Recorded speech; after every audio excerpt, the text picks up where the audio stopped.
Let's get started, I guess. Hi, everyone. My name is Victoria, and I'm a summer intern with the Cheshire County Conservation District.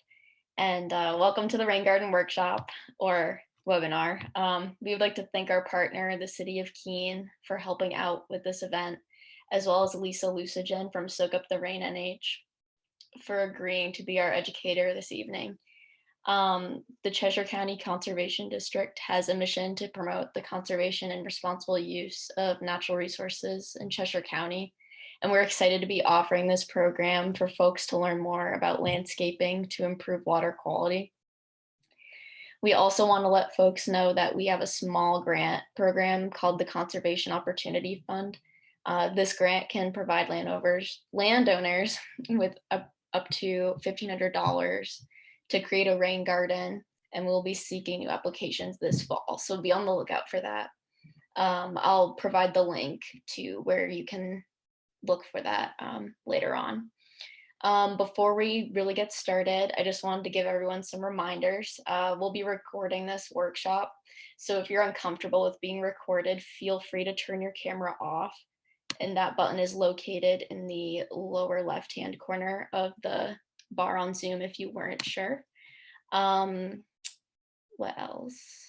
Also, please keep yourself muted and use the chat function to ask questions. And I'll be monitoring the chat throughout, and I will be posting links to some other resources that you might be interested in. So without further ado, Lisa. Thank you, Victoria. Hi, everybody. Glad you're here tonight. Let me get my my presentation up, share it with you so I can get started. This one.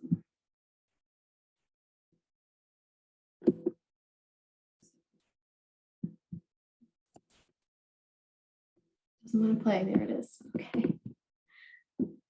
Okay, so as Victoria said, I'm Lisa Loosigian. I work for the Soak Up the Rain program, which is housed in the Department of Environmental Services.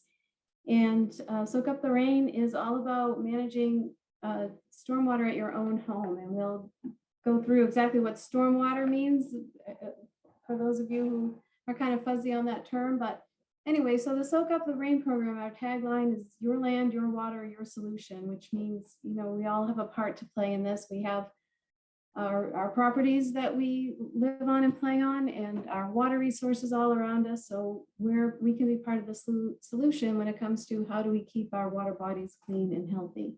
But today, you know, I am going to go over some basics, but we will focus on rain gardens as a residential stormwater management technique. So I'll do just a real quick on like stormwater runoff basics, you know, like a 101, and then introduce you to the Soak Up the Rain program.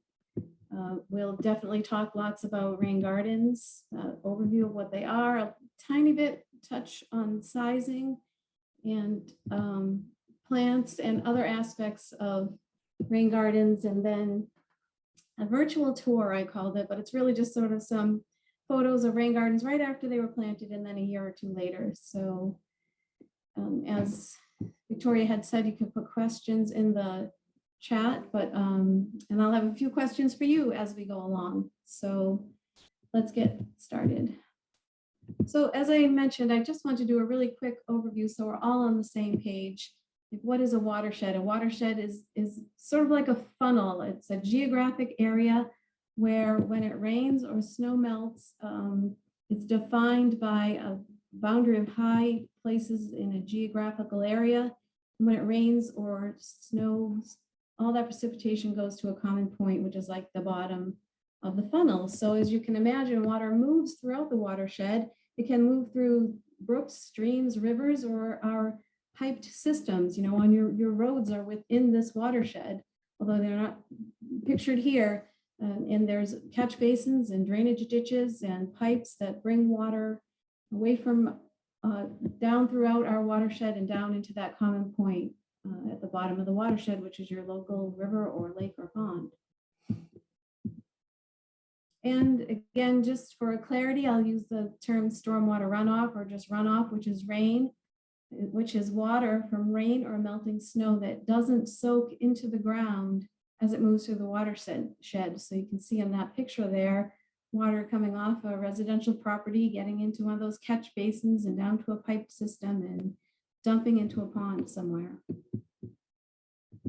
Again, just a real quick overview of basics so I can make a point, but you'll all remember the water cycle from your elementary school days where we have groundwater that is in the ground.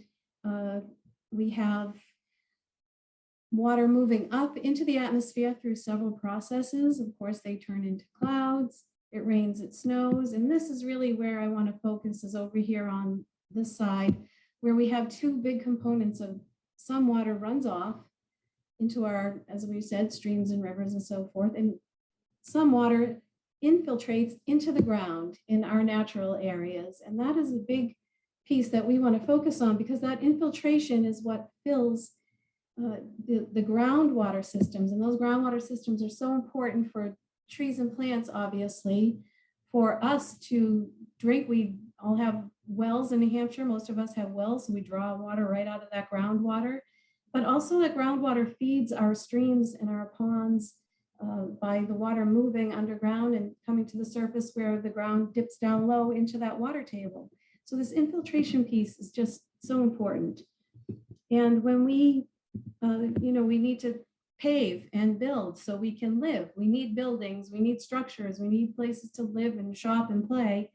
But the problem is that that very much changes the those natural pieces of runoff and infiltration. You can imagine now that in this little town, that infiltration piece is interrupted. That's why we call it infiltration interrupted.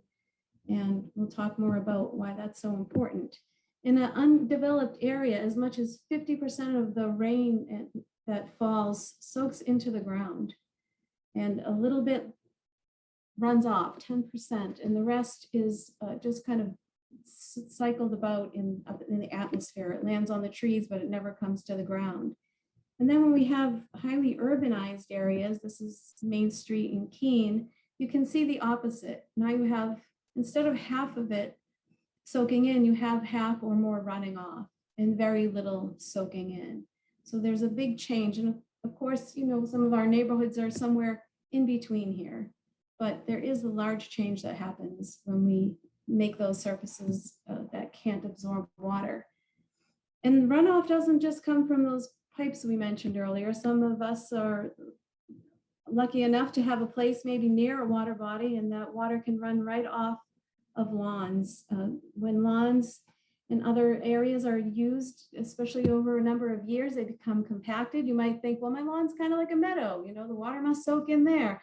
Maybe it does, maybe it doesn't. Watch your lawn in a big storm. You might see that water actually is moving across it, maybe toward a water body. Maybe you live on an unconsolidated road and water runs right down that into those natural ditches that it forms.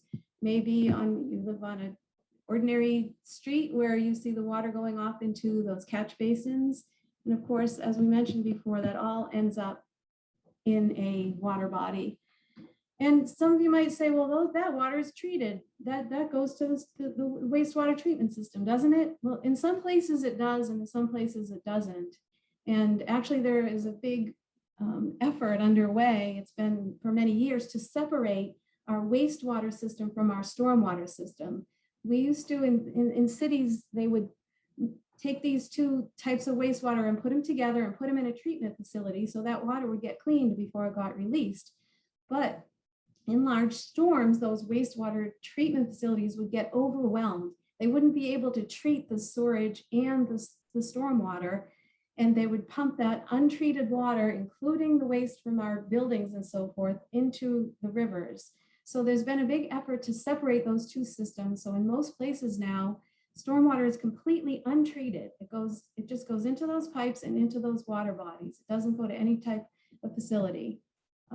In some places it does. There are regulations in especially highly urban areas where they'll go into detention type basins. You may have seen those by the road, those big giant basins. You see the water runs into those. So there is some treatment in highly urban areas, not in a wastewater facility, but just in sort of like roadside treatment areas.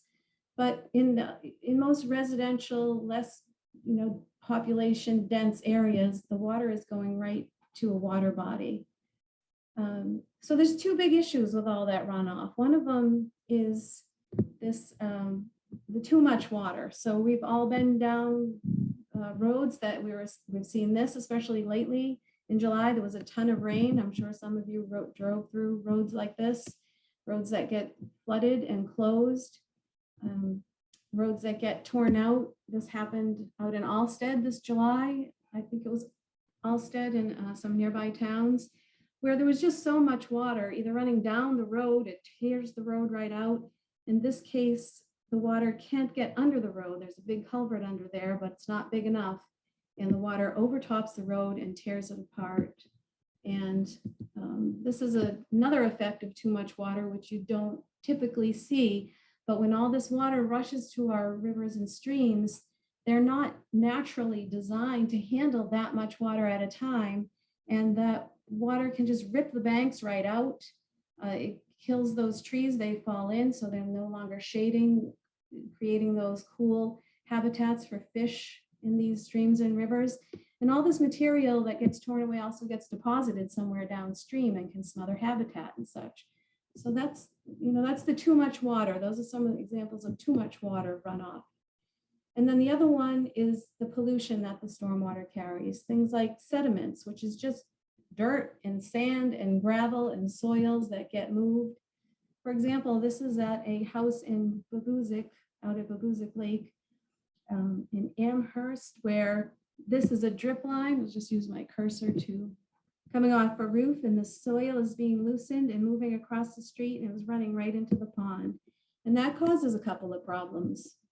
One is that those sands and soils can hold on to what a nutrient called phosphorus. Phosphorus is a nutrient that plants need to grow. And when that sediment gets in those ponds, it can release phosphorus. It stimulates plant growth, and it can be too much plant growth. Even if those are naturally occurring native plants, it can overstimulate that plant growth. It can also stimulate naturally occurring bacteria that are in the water and form these green scums, which is called it can be a cyanobacteria bloom.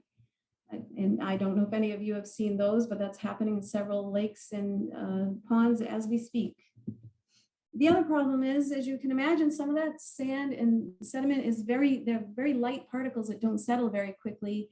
And so habitats can get cloudy, fish gills can get clogged. So there's, a habitat issue there too.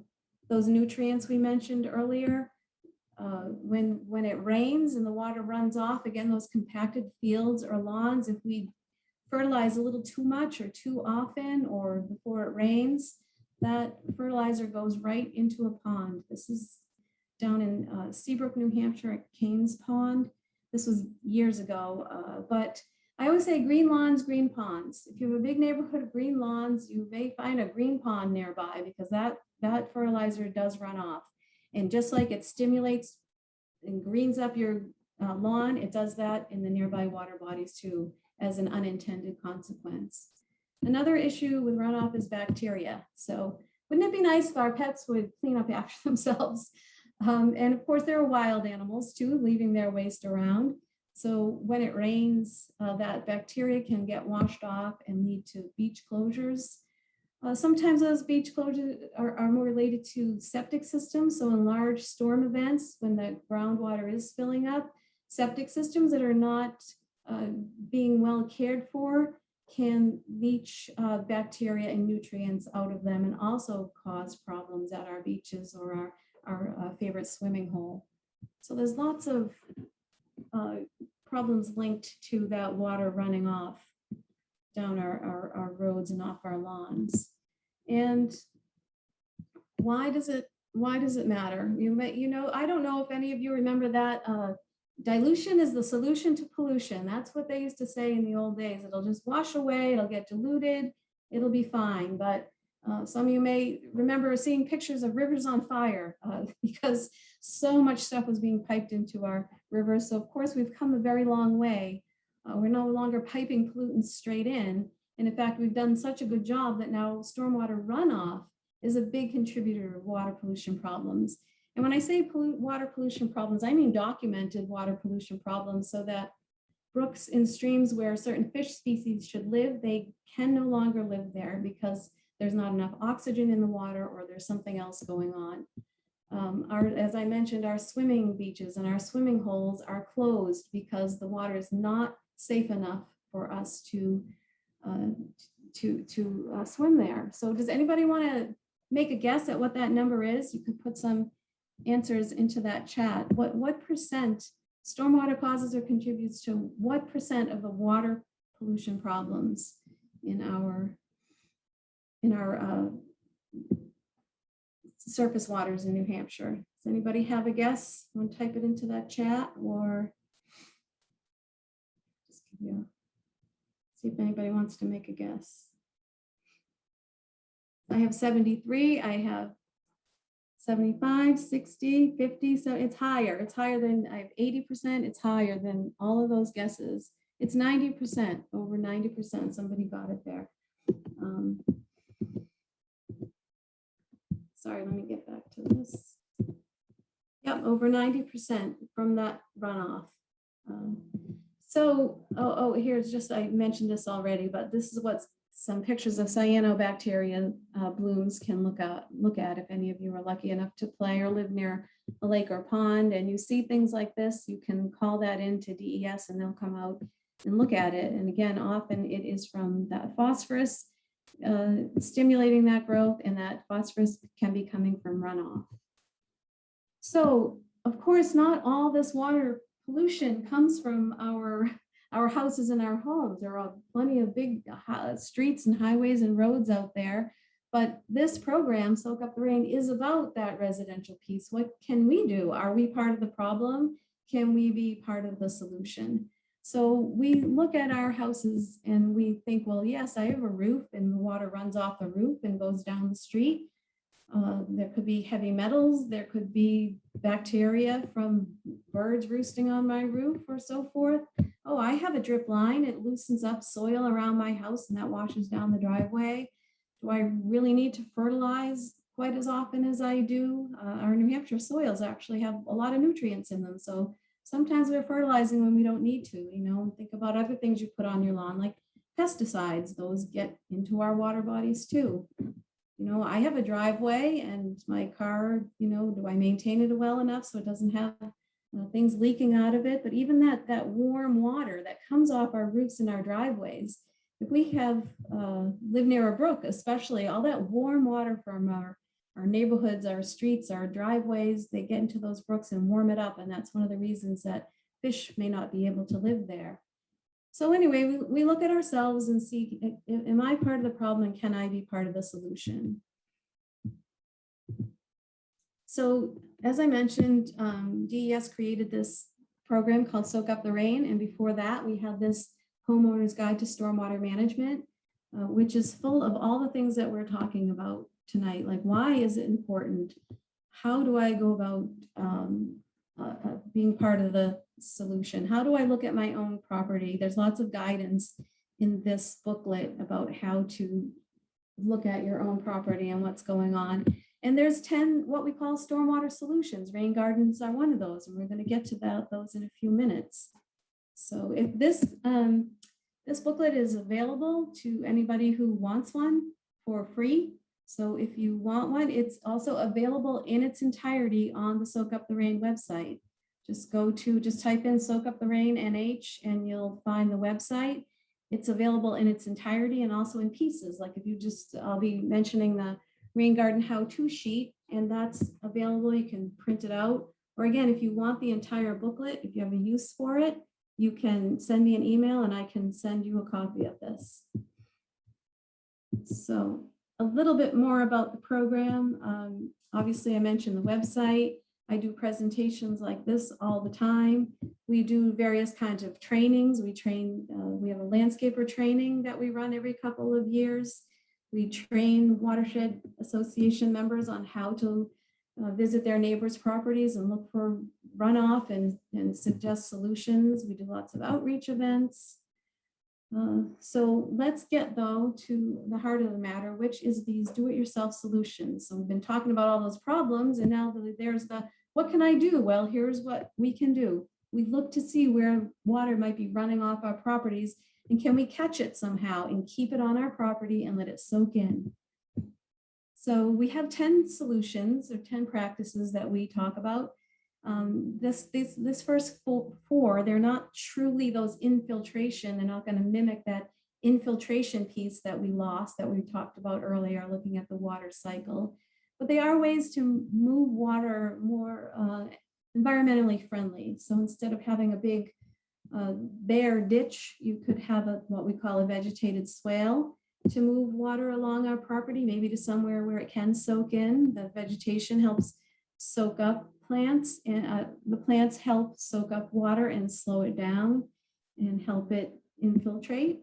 A good old-fashioned rain barrel, so you collect that water off your roof or shed or whatever and use it to water your plants. That's a great way of keeping that water from running off. There's things called water bars, which are diversion techniques. They're lumber or something else that's just built right across a slope that pushes that water off the side and doesn't let it continue running on down toward a water body or a pipe system. And a vegetated buffer. If you're lucky enough to live near a water body, we'd rather see plants and shrubs and flowers and trees for a little bit between your grassed area, your developed area, and the water body. Again, to just slow that water down, to protect the bank itself, to keep it intact. Vegetative buffers are a wonderful thing to see when we visit our lakes and rivers, rather than seeing everybody's grass lawn come down into the water. And then we have 6 truly infiltration devices, or put another way, holes in the ground filled with stone. These are meant ways to collect that water and again mimic that infiltration piece, or really replace it, that's been lost with our paved areas and our built buildings. Things like trenches, where remember that drip line that was loosening up the soil beneath it. So you dig a trench under that drip line and fill it with clean stone, and the water goes right in there and can soak into the ground. And we try to be very thoughtful about this. You can see that the bottom is angled away from the building, especially over here, like on the driveway trench. You might say, well, that might push water under my driveway and cause frost heaves. And sure, yes, that is something to consider, but one way to maybe battle that is to angle the bottom of it away from your driveway, so it'll go under your lawn rather than under your driveway. Sorry. There's other things like infiltration steps, which are boxed out steps to put on a slope so that you can walk down, and meanwhile that water is collected in each of those steps. Various types of pervious or porous pavers that just have a sub base underneath them of stone, so the water can go between the pavers and go into that area and soak into the ground. Or a good old-fashioned dry well. This one is attached to a roof downspout. You dig a hole, and you can even bury that dry well so you don't even see it. You might want to extend it a little, get it away from your house. But again, these are just ways to get that water to soak in. And then, of course, rain garden, which is the focus of our talk tonight. So let's move on to rain gardens. So let me ask you, here's another question for you. So get ready to put an answer in the chat.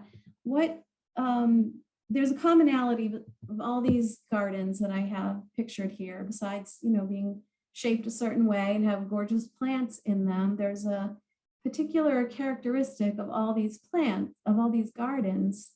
And if anybody wants to make a guess what I might be getting at, if you know anything about rain gardens, these are kind of opposite of a rain garden in this particular characteristic. So let me look at the chat and see if anybody, they're mounds, they're raised. That's exactly right. So these, a lot of times when we want to build a nice perennial bed, we'll bring the soil in, and there's nothing wrong with that. The plants need a good, some nice soil there to grow in and to nurture them. but they just happen to be the opposite of what a rain garden is. A rain garden is a sunken garden that sits below grade in your landscape. So that water can come in and pool up. Again, you have that planting bed, you still bring in those soils, but you just put them at the bottom of a big old flat hole. And that is the key feature of a rain garden. My former supervisor used to describe these as depressed gardens. And I would say, well, they're not depressed, they're happy, but they're just sunken down. So let's call them sunken and not depressed because they're happy gardens. They're a sunken garden that uses plants and soil to capture, absorb, and treat stormwater, again, to allow it to soak in instead of run off. Some key things here are, we always encourage native plants because native plants have all these ecological benefits, but they also have really deep roots for one thing. They tend to have deep roots, which creates channels actually to help the water move down through the soil, and they obviously will soak that water up. Rain garden, native plants often need very few inputs. They don't need fertilizers and pesticides and other inputs because they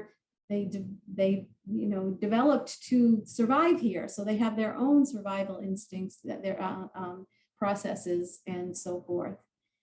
So those native plants, the deep roots, are really good, important components of a successful rain garden. But really, it's that ponding area. So you can see again that the top of the rain garden sits below the original grade where it was installed, so that when we have a storm, it rains on your roof or your patio or whatever you want to direct into your rain garden, and then it slowly soaks into the ground.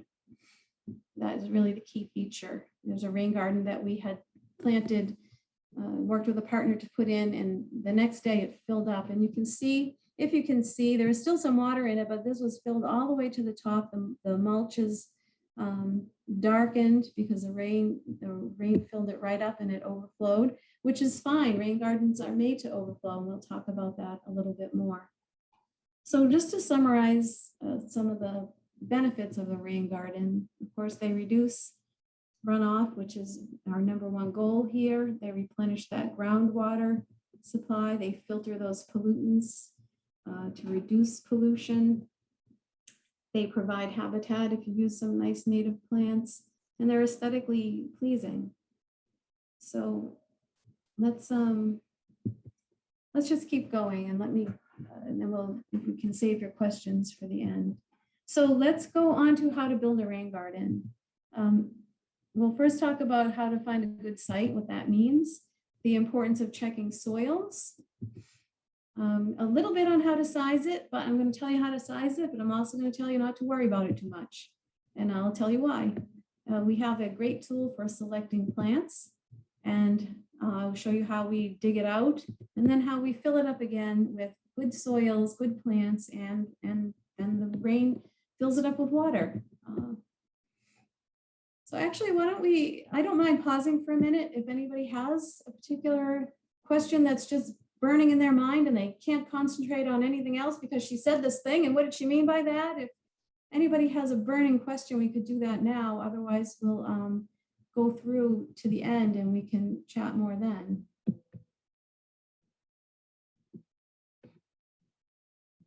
How sunken do they need to be? That is embedded in the design. Usually we say about 6 inches. It depends on the slope.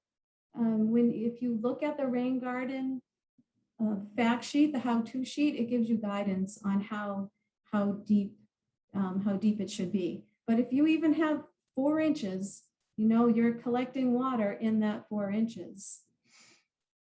The trenches, how deep and just filled with stone or more detailed. We often recommend that if you dig a trench, you line it with landscape fabric because that protects the pore space. It protects it from sand and soils and such moving in and taking up the space where the stones are. So generally, and again, the deeper the better. I think our guidance says 18 inches, but around here it can be really hard to dig 18 inches. So if you can make a 6-inch trench, make a 6-inch trench.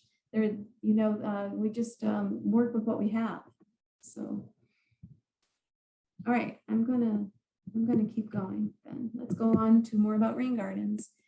So selecting a good site is, there's some obvious things and some not so obvious things. The first thing you want to do is just think about where you want your rain garden to be, where you can, what water do you want to capture? Something coming off your roof.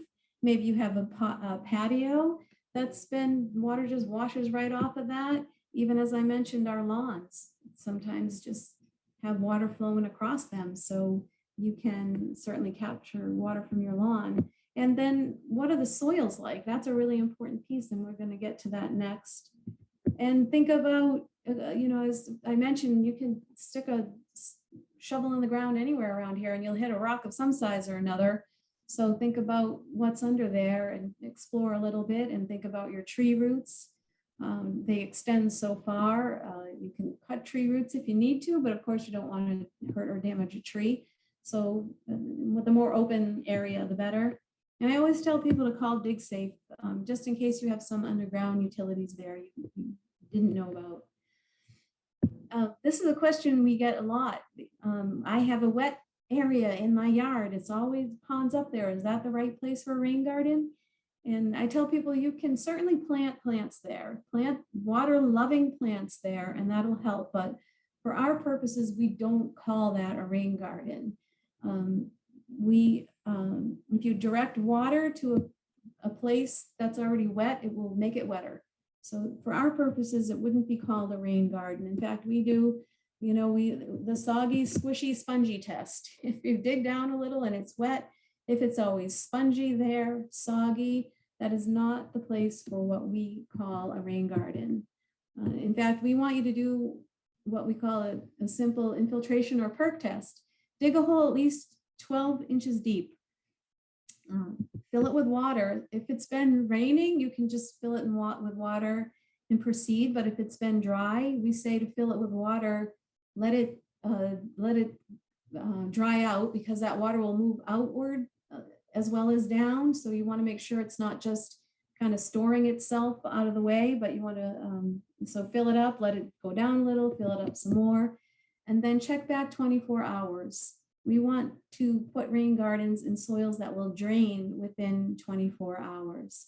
You can either, we have a stick and a measuring tape here, because if you're doing it in not your own property, you can wait a few minutes and time it and do a little math and see if it will drain within 24 hours and then fill it back up. But if it's in your own backyard or your neighbors or your friends, you fill it up, maybe, park a wheelbarrow or something over it so nobody twists their ankle.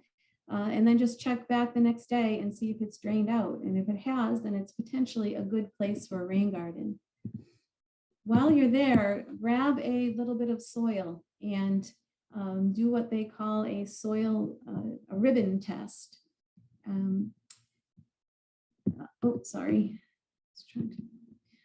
You get and again, there's more detailed instructions on this online in the rain garden worksheet, fact sheet. You get a little bit of soil in your hand. I don't know if you can see this very well, like you make it just moist enough to stay together. And then you start pushing that soil out over your index finger with your thumb. And you're trying to make a ribbon of soil. It's the soil ribbon test. As you can imagine, if there's lots of clay in that soil, you'll be able to get a nice little ribbon going. But if it's very sandy, it will fall apart. In fact, this is an ordinary, soil scientist or wetland scientist chart. We didn't make this up. They use this in the field professionally. If you had pure clay, you might be able to get a ribbon as long as 1.5 inches. A sandy soil won't form a ribbon at all. All the tests that we've ever done, we've ended up with, as a broad category, a silty soil. We got a ribbon to form, but it wasn't 1.5 inches, so that's called a silt soil. And you'll use that also when you're sizing your rain garden, but it also gives you a good idea of how well or not the water will move through. So sizing a rain garden, you need 3 pieces of information. One is that soil type that we just talked about, that soil ribbon test. Another is the slope of the ground, and then the drainage area of of what you're directing to your rain garden. So a very classic way to put a rain garden is to capture some roof runoff. So say you have gutters on the front of your house here, and there's a downspout at each end. That means typically one half of the side of the roof is going in one way and one is going the other. If you have one downspout, then maybe your drainage area is this entire part of your roof. But let's say in this case, you have two downspouts, so it's split in the middle. You want to put your rain garden right here. All you need to do is stand under the peak of the roof here and use some kind of measuring tape and go to the end of your house and then go up and take that measurement and walk halfway up and take that measurement. And that is the area. Area is just length times width, right? So we get the length, the width, we multiply, and it gives us a square footage, and that's called the drainage area. If you're doing your lawn or something, it might be a little more tricky. You need to go out and look around and see what's coming that way. And the other piece for sizing a rain garden is the slope. Remember, rise over run, it gives you your slope. So again, you get out there in the rain garden area where you want to build it.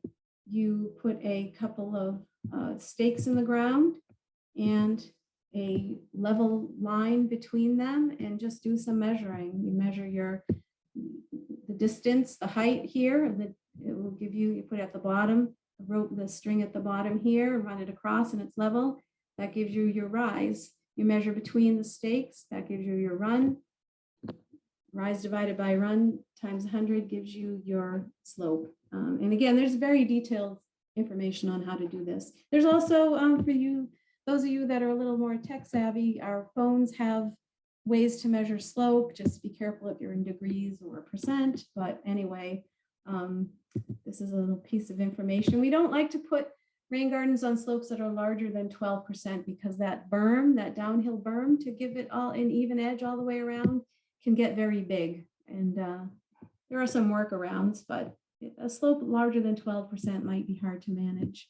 And again, in that rain garden guidance, there's a table that walks you all through this very much step by step. You fill in your information. We're not going to do that tonight.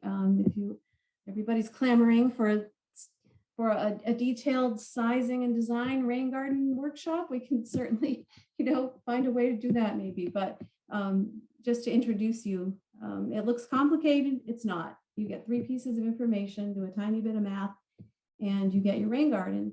But let me tell you, again, as I mentioned, you can size it, but don't worry about it too much. If you're like, oh my goodness, all that to put in a rain garden, forget it. Then just don't do it. Just put your rain garden in where you want it. Rain gardens have an inlet and an outlet. They will overflow. What's embedded in all that math in all this chart is, let me go back to this drainage area slide for 1 second. What all that math is telling you is rain falling, 1 inch of rain falling on that drainage area will be held. So 1 inch storms, they're called, 1 inch of rain. If you go through all that sizing, your rain garden should capture storms that are 1 inch or less. So, if it rains and you only have a ½ inch of rain on your roof here, your rain garden will hold that. 3/4 of an inch, it'll hold it. An inch, it'll hold it. If you get a 2 inch storm on that drainage area, your rain garden will fill up and overflow. So if you build your rain garden a little bit smaller than all this math would have told you to do, that just means it will overflow a little bit more often. Maybe it will only capture 3/4 of an inch on your drainage area, and then it will overflow. Your rain garden may infiltrate a lot faster than you think it will, so it might contain larger storms. So it's more guidance, or for those people who really like a regimented, planned rain garden, or it's in a sensitive area and you want to make sure you know what you're doing. But you can also just put in your rain garden and it will capture what it captures and the rest will overflow. And that's okay, because you're doing something, you're helping you may get a bigger benefit than you think. This rain garden is at the Baker Library over in Bow, and we did not do any bit of measuring. They wanted a rain garden for demonstration purposes. We had this little area to work with, and we put it in, and it's fine. So, like I said, measure, plan, go through those steps if you want, but also just build your rain garden if you want to, and I think it will be okay. So a bit about plants. As I said, we encourage you to use native. It's not required, obviously. It's just, it improves the function of a rain garden. If you know of plants that will tolerate being wet and dry, those are good rain garden plants. Like as we said, as that ponding area, and it should drain out in 24 hours. That it's not an exact science, so it may or may not. So the plants need to be able to tolerate that. We talked about the benefits of the extensive root systems and growing without those fertilizers or pesticides or other inputs. And of course, as with any garden, you need to fit the site characteristics, how sunny it is, the type of soil, and so forth. And to help you with that, we were lucky enough to work with Kathy Neal, who is a PhD horticulturist over at UNH Extension before she retired. And we developed a rain garden list of native plants for New England rain gardens. It's full of perennials and ferns, shrubs, and grasses. And as you can see, it gives you all that important information about what part of the rain garden it will fit in, the soil moisture requirements, the sun requirements, the bloom times, and so forth. So again, this is on our Soak Up the Rain webpage. There's a whole page dedicated to rain garden planning, and you'll find this there.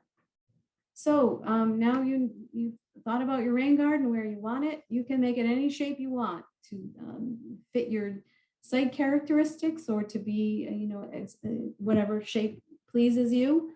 The shape doesn't matter as long as you get the size of rain garden that you desire. And then you start digging. The first thing we do is remove the soil. And a lot of places where rain gardens are installed, there are a little bit of a hill, slope. So we keep that sod layer because we need to build a berm on the downhill part, and I'll talk about that a little more. But anyway, we typically remove the sod first, and then we just start excavating. One thing that you'd like to strive for in a rain garden is a flat bottom, so that the rain will come in and move throughout the garden and nurture all those plants that you've put in there. One way to do that is to put stakes all around the rain garden. This is for two reasons, actually. Again, this is on a slope, and we really want an even edge all the way around. It's kind of like if you put a kiddie pool on a slope, the water would slosh out the low end. So you need to build it up so the rain garden edges are level all the way around. So the top of the berm meets that high spot on your grade. So one way to do that is to put stakes around and, tie a string back and forth here and there, use a little line level or a bubble level.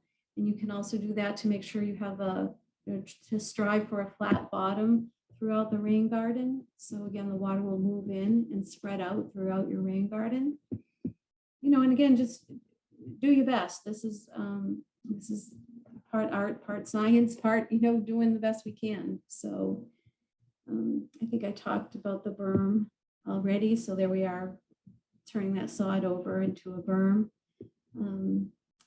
This is just a graphic saying the same thing.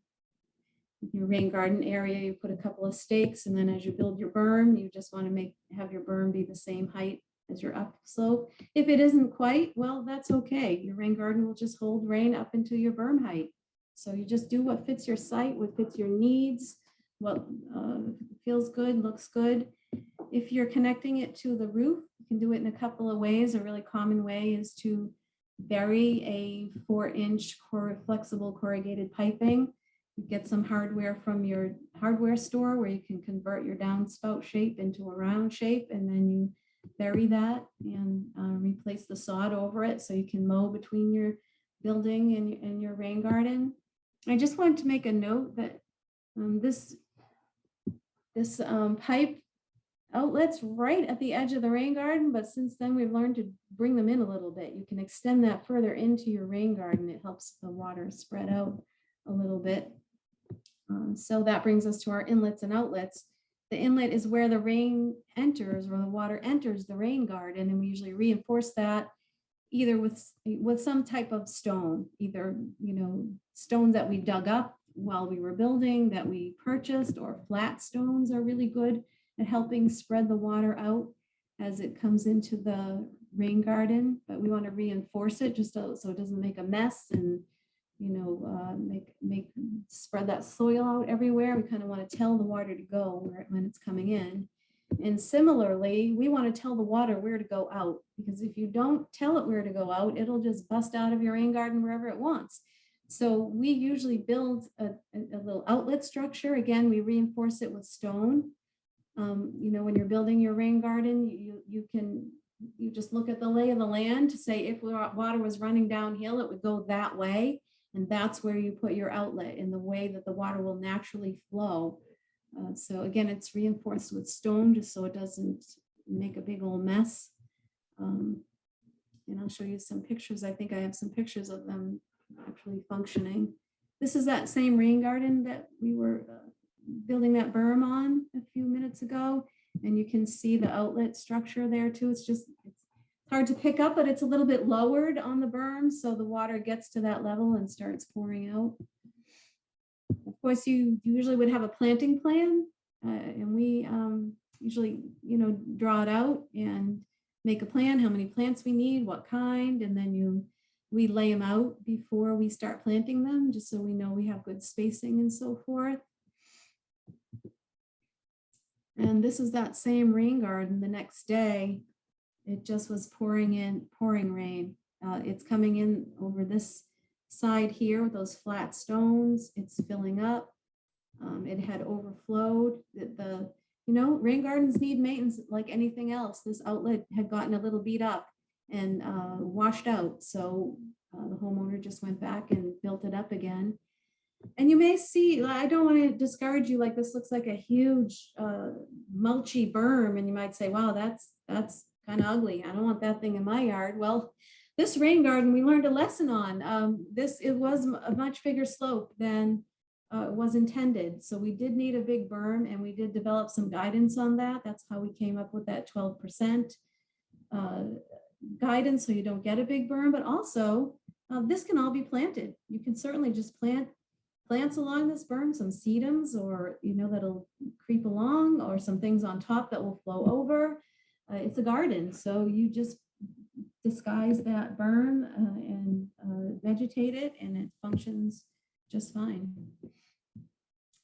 This is that same garden the following year. I think this is some Cranesville geranium, some irises, a couple of shrubs we put in this one. And when I say we, I want to mention this was done with the Great Bay Stewards a number of years ago. We worked in partnership with groups, with lake association groups, with watershed association groups. We worked with the Green Mountain Conservation Group at some camps up in the Ossipee area. Years and years ago, we had offered a small grant to the Great Bay Stewards got that grant, and we put in 10 practices with them in some of these rain gardens. You can't hire us to come out and build a rain garden. We're part of a state agency, and this is a program. So we work within other groups.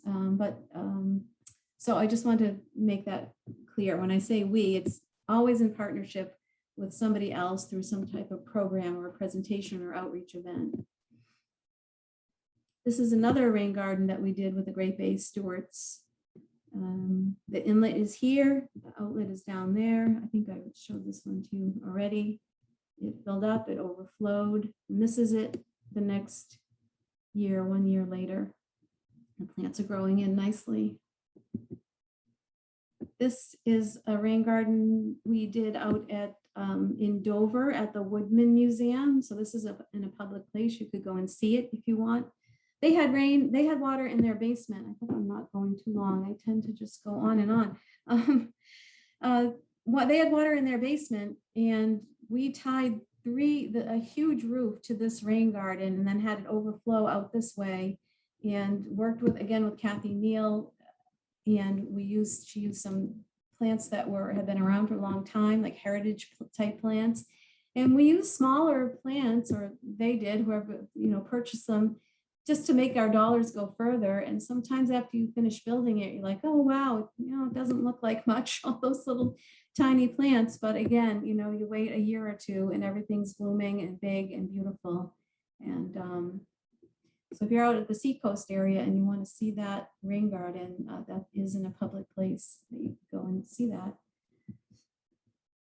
I had mentioned that we worked with landscapers to do landscaper trainings. And we worked with the Hampton Conservation Commission and UNH Extension, and we trained some landscapers on how to build a rain garden. And at this house, this water had been coming down a downspout on this corner and running down the driveway into Little River in Hampton. And we buried the downspout, and it comes right into the garden. And this is it a year later. Of course, rain gardens need ordinary maintenance like watering and weeding, refreshing the mulch, replacing plants. You need to inspect them after heavy rains. If you are capturing rain from a patio or lawn, you might get some sand and sediment moving into the rain garden. So you need to rake that out regularly to keep everything functioning nicely. And as I mentioned, on the Soak Up the Rain webpage, we have an entire rain garden planning page. The do-it-yourself fact sheet that I've mentioned has all this in much greater detail, a paper on the benefits of using native plants, even an online sizing calculator, the rain garden plant list. We also have stories and photo galleries of rain gardens that we've put in, again, with partners, step-by-step instructions. They show us digging and hooking up roof drains and so forth, not just us, again, but our partners. And on the homepage of the Soak Up the Rain website, there's a YouTube video of that rain garden in Hampton being installed. So lots of resources for how to build a rain garden. And that is the end of my presentation. So here's my email and the Soak Up the Rain website. You can find me under Contact Us, or jot down my email if you want to contact me later. And so we can open it up for questions. Oh. All right. Maybe I should stop sharing. I'm not sure. Thank you, Lisa. Actually, I have a question. Can I start? Absolutely. So for those who can't necessarily install something, what are some simple things people can do to improve water quality and pollution? Victoria, it's like I asked you to ask me that. I am so glad you asked me that, because we have a whole list. We have like 3 pages full of what's called good housekeeping tips. And those are everything from, you might think washing your car in your own driveway is a good idea, but actually the sand, the dirt, the oil, the soap, if it's going into a catch basin in your street, it's not the best thing for that receiving water. So taking your car to a car wash, they have to treat the water that comes off. Doing things like sweeping debris off your driveway instead of using your hose to wash it off. Making sure your lawn clippings, when you mow your lawn, aren't going out into the street and into that catch basin, because then again, it's delivering materials to a water body that shouldn't be there. So there are many tips. Again, on the website, you can go to Good Housekeeping, the Good Housekeeping tips page. Awesome. A couple of questions rolled in. Do you have information about installing rain gardens on building roofs? I'm not sure what you mean on. So you mean hooking up the person who asked to capture a roof and run it into a rain garden? Is that what you think they're asking? Because that's, I think that we touched on that about, connect, if you don't have a downspout in a, a gutter system, it's a little trickier, but you could always catch that water off your roof into one of those trenches with a pipe in it and pipe that pipe into a rain garden. Lots of ways to capture roof runoff. Use a swale to get it over into your rain garden. They replied again, some kind of water capturing system on a roof, they said.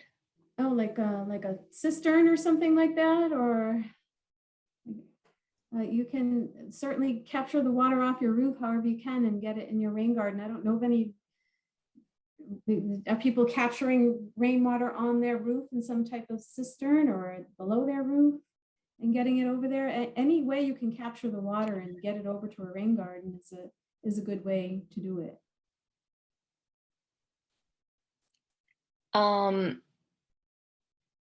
She is asking about a garden on the roof. Okay, that's called a green roof. We don't have that in our toolkit. There's lots of information on green roofs. You have to have a building that is structurally engineered, or at least a roof that is structurally engineered to have a garden on the roof. It needs, because it adds a lot of weight. You're going to put soil up there, plants, water. You need an impermeable layer so the water can't come through onto your roof and into your building. So we don't have instructions for that on our website, but there's certainly lots of information out there on how to do that. All right, moving right along. Would a rain garden work where a sump pump pours out of a basement? Sure.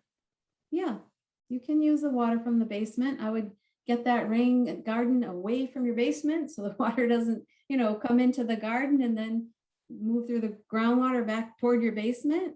But yes, that water is usually groundwater, and it can certainly be used to go into a rain garden. Think about it though, if it's very wet and so your rain garden is going to be wet a lot, you may need to use plants that can take that can be wet more often. These rain garden plants are designed, or we chose them because rain gardens are generally intermittently wet. They fill up, they drain out. But if you have a lot of groundwater and coming into your basement and the sump is constantly dumping it out, you might need plants that can take more wetness than some of the plants on our rain garden list. So just do some research on the types of plants you put in it.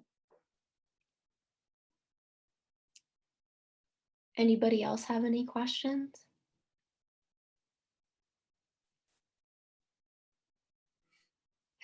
I guess that looks like it's it. Thank you, Lisa. Sure, you're welcome. And I just want to say, if I went too fast on something and somebody's feeling like, oh gee, I would, but she said this thing, like, please get in touch with me, because I want to encourage you to do rain gardens and these other practices, and they're just so beneficial and they don't have to be complicated. So certainly get in touch with me if I can help clarify anything or give you some encouragement. So. Otherwise, thank you, Victoria and Amanda and the City of Keene and everybody that tuned in. I really appreciate you spending a little time with us tonight. Before everyone heads out, I have a survey link for you. If you could please fill that out, we would really appreciate it, how we can improve our webinars and informational meetings. And